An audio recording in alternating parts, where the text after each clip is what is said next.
Hello my beautiful little muglets. Today we are talking about a big list of balance changes that will be coming on the 20th, so a couple weeks from now. I just saw that this was posted like an hour ago and wanted to go over it. A lot of heroes, Melissa, Cecilia, Tenebria, Rose, etc. Even my girl Spectre Tenebria recently totally maxed her. So Celestial Mercedes as well. I used her a while. I wasn't using her very much anymore. Hopefully these guys are all getting buffs. That'd be cool. Also, we have the patch notes. I skimmed through them. There was at least one really interesting thing about it that I want to touch on after we get done with this.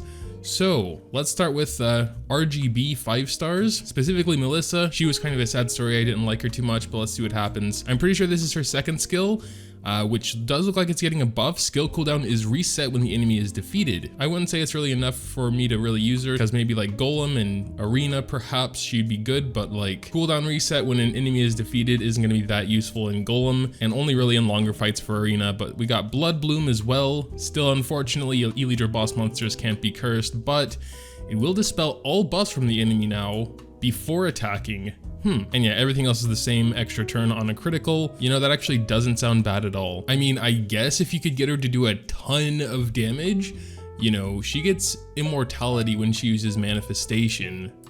And when the skill cooldown gets reset, then yeah, I mean, she can potentially have immortality constantly, but like in an arena setting, you know, I can't imagine her being able to kill more than like 1 or 2. But yeah, also her ult being able to dispel all buffs, you know, that can definitely come in handy as well. If they have invincibility themselves, like skill nullifier or any other defensive buffs, it says it does that before attacking, so yeah, she'll do like her full damage if the dispel doesn't get resisted at least. I still don't know if I'm going to use her, but definitely very nice. So now we're looking at Cecilia. She actually got a pretty interesting buff. It's kind of weird. So her buff on Steel Cloudburst is basically just the awakened version placed on the before awakened version, and then the awakened version just takes away the requirement that she needs to be under 50% health to have that effect chance increased by 50%. So once you awaken it, the buff is just, she doesn't necessarily need to be under 50% health to get that 100% attack buff. Again, it's a pretty nice buff. Anyway, Ruinous Retribution. Oh, damn, that is a good buff.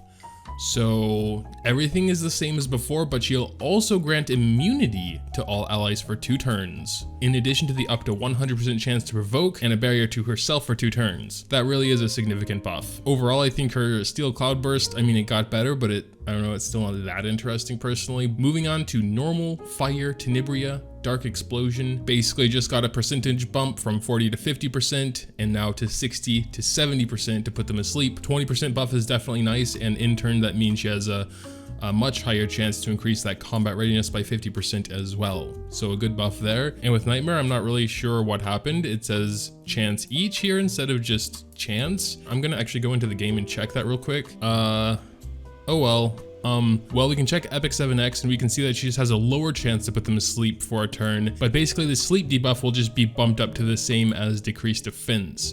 Okay, still quite a nice buff, but smaller than it originally seemed. Oh my god, Spectre Tenebria, this skill cannot trigger a counterattack. Oh my lord.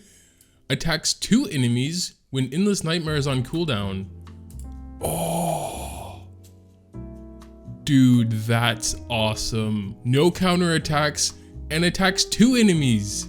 Dude, that's her basic, right? Oh my lord, that basic hits like a truck. You can soul burn it, no counters, 2 enemies. What the hell? That's awesome, dude. Holy god. Oh yeah. Oh yeah, we're gonna play with her on the 20th. Nice. Sorry that I'm only this hyped for Spectre Tenebria. She's like the only one I'm using out of these guys so far. But that sounds awesome. That sounds amazing. Jesus Christ. I'm curious to see what they say about that. That sounds overpowered as hell. Spectre Tenebria gained a unique passive ability after her rework. However, it was still very difficult to use her despite the great amount of interest our heirs have shown in her. With this balance adjustment, we improved the effectiveness of her poison blast so that she can become a more attractive choice for our— oh yeah, she's very attractive. After this balance adjustment, oh yeah, that's kind of a problem. I forgot about that. You're always supposed to end with Endless Nightmare because you can soul burn the S1.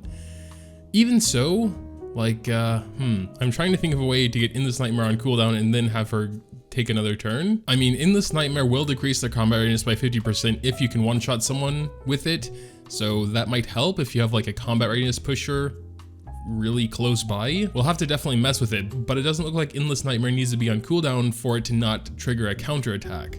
So that's pretty awesome anyway. You could get rid of Moonlight Kins with this, you know, have like 40 or 60 souls or whatever, and even though she'll only attack one enemy, which is definitely a shame, considering I believe it says down here, when the condition is met, she will target 2 enemies at the same time, dealing the same amount of damage to 2 enemies as she did to a single enemy before, which was already an amazing amount of damage. So that's crazy. With this change, we expect her to become a more threatening choice. Last but not least, since she cannot be counterattacked after using Poison Blast, our heirs will be able to effectively use her against enemy heroes with counterattack capabilities. Yeah, like Kin, like Charles, or any other knight with the ritual sword. Even so, if you can find a way to use Endless Nightmare and then get her up to the front again with a bunch of souls, she will kill everyone so fast. 2 enemies, dude. That's insane. RGB 4 stars, we got Rose. Ooh, so her Shield of Light looks exactly the same. Both these descriptions are the exact same as Epic 7X's description. Her Goddess of Victory gave herself a defense buff for 2 turns in addition to the combat readiness push. Oh, okay, there's no actual text change because down here they say, the barrier strength granted by Shield of Light will be increased to double the previous strength. So of course it's not going to say anything, but it will be twice as strong. Okay. Oh yeah, and of course the added defense she gets from Goddess of Victory will make the barrier even stronger.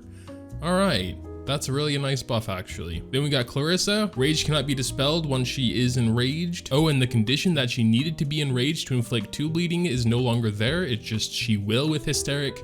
And on top of that, just an added bonus, 50% chance to decrease defense, which is like the best debuff ever. Still, to even get rage, you need to kill someone with Clarissa, so I don't know how viable that's going to be in a lot of content, but the fact she has an added 50% AoE defense break on Hysteric, I think that's already great. Kawazu, honestly, never took interest in him, but Emberstorm will get a 2-turn defense down 100% it looks like. Like I literally just said, defense down is like the best debuff ever, so that getting attached to anything, especially when it seems to be 100%, is always amazing. There will also be a 13% increase in the base damage dealt by this skill. Yeah, I mean, what can I really say about it? Defense down for 2 turns, it's good. I just don't know if I'm going to use him. There are lots of heroes that can do defense down, especially now with everyone getting defense down on their skills, but yeah, it's nice. He's fire, you know, Golem Hunt. Moonlight 4-star Fighter Maya. Her basic attack gets a percentage bump from 50 to 75% chance to provoke. You can soul burn that for 10 souls to get that up to 100. Definitely quite nice for a 4-star Moonlight. I know Moonlight Cecilia has a 100% chance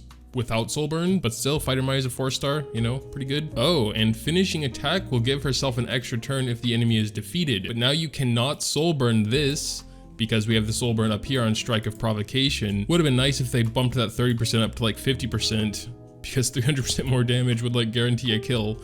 But 30%, I mean, they're almost dead at that point anyway. The damage output for her skill finishing attack will be increased so that it matches the damage dealt when soul burned. We have a very solid buff there as well. She'll basically do constant soul burns on finishing attack, even on auto, and an extra turn if she happens to kill someone. Celestial Mercedes, I think she's an interesting hero as well. All right, so it seems the only thing that actually changed with Celestial Mercedes is that her soul burn changed skills. Yeah, I mean, it is a small thing, but yeah, most people are going to use Finale first and then Dimensional Rupture. So if you would soul burn it to get those 2 skill cooldowns, you would do Dimensional Rupture and Finale instead of only Finale like it was before. It's a very small thing, but I guess, yeah. I wouldn't really say it's a buff, more almost just like a fix. But yeah, what's going on with Doris? So they're taking away when the ally is granted continuous healing, the amount of health recovered is doubled. I'm gonna assume they're just gonna buff her healing by double anyway without that requirement. Let's see what they say though.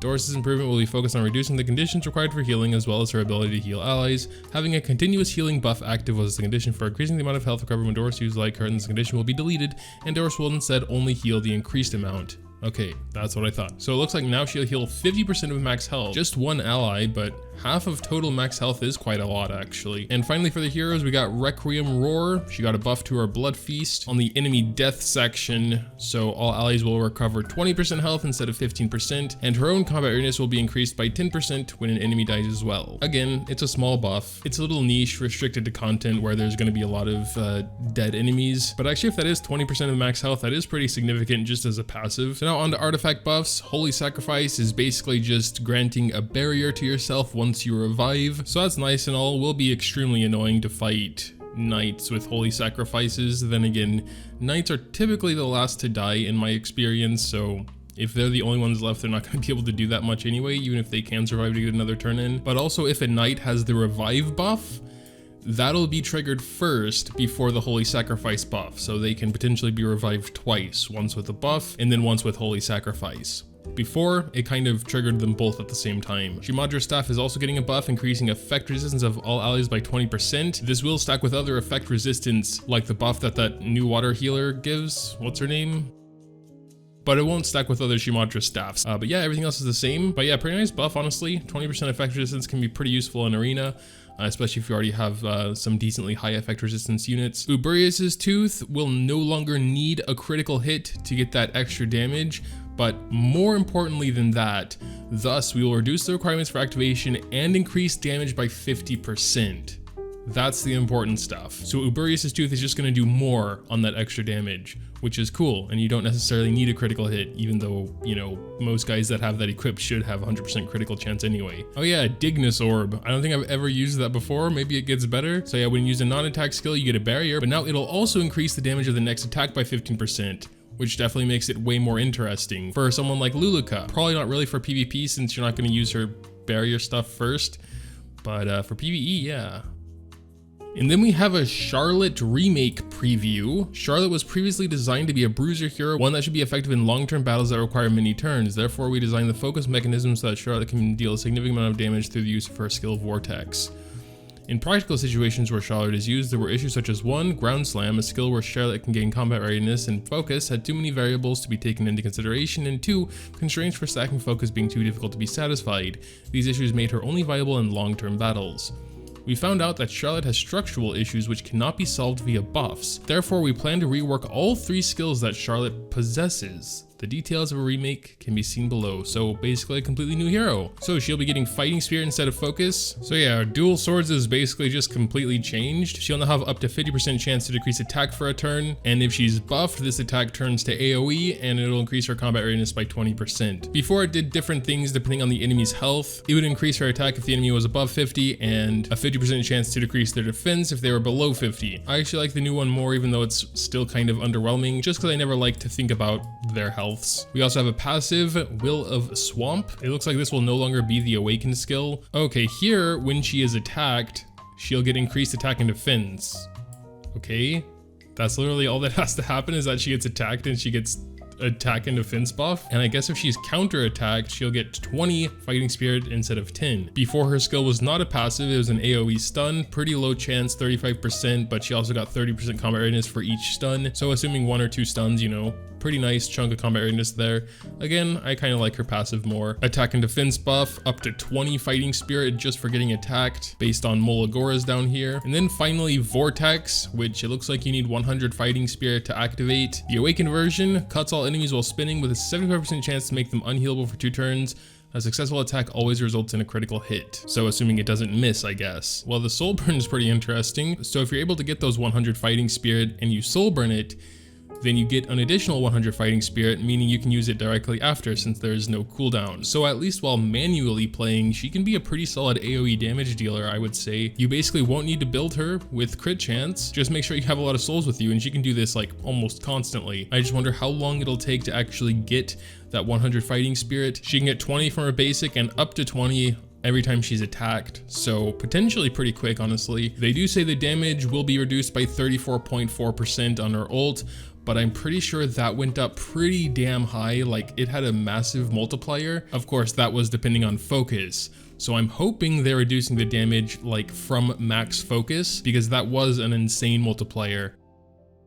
And even if it would be reduced by 34.4% of max focused Vortex, then it should still be quite strong. But yeah, that's pretty much it for the buffs. Took way longer than I thought it would, damn. But yeah, patch notes, we got 2nd season of World Arena, 2nd preseason coming, cool. Chapter 8 story mode, also cool. Nice new helmet to buy, crit damage set, health speed, crit chance, effect resistance. I actually don't like that helmet that much, but the main thing is new exclusive equipment. Don't really care about Troublemaker or Crozet, but Lilibet. Soul Cutter. Increases hit chance by 20% when using Soul Cutter. So I think a lot of Lilith users had to have her with Oath Key so that she wouldn't miss those Vildrids or other revivers or whatever, because a lot of Moonlight Vildrids run the Moonlight Dreamblade and there's a chance to miss. And if Lilibet misses, then yeah, she's probably not gonna kill him. But with this, you don't need to give her Oath Key and you can give her something else. So I thought that was really interesting. Drop rate up for Shermia. I have her already, so I'm not gonna go for her, but that's cool. Then we got like this art journal, a lot of other little bug fixes and things, but I've been recording here for over an hour already, so probably gonna go ahead and wrap it up. But yeah, make sure to tell me what you think about the balance changes. I thought most of them were pretty good. Spectre Tenebria, looking forward to trying her out as well, seeing if I can find a strategy where she can have her ult on cooldown so we can spam that basic. That'd be sick. Yeah, leave any thoughts in the comments down below. Dropping a like if you do enjoy is always greatly appreciated as well. Thanks as always for watching, and until next time.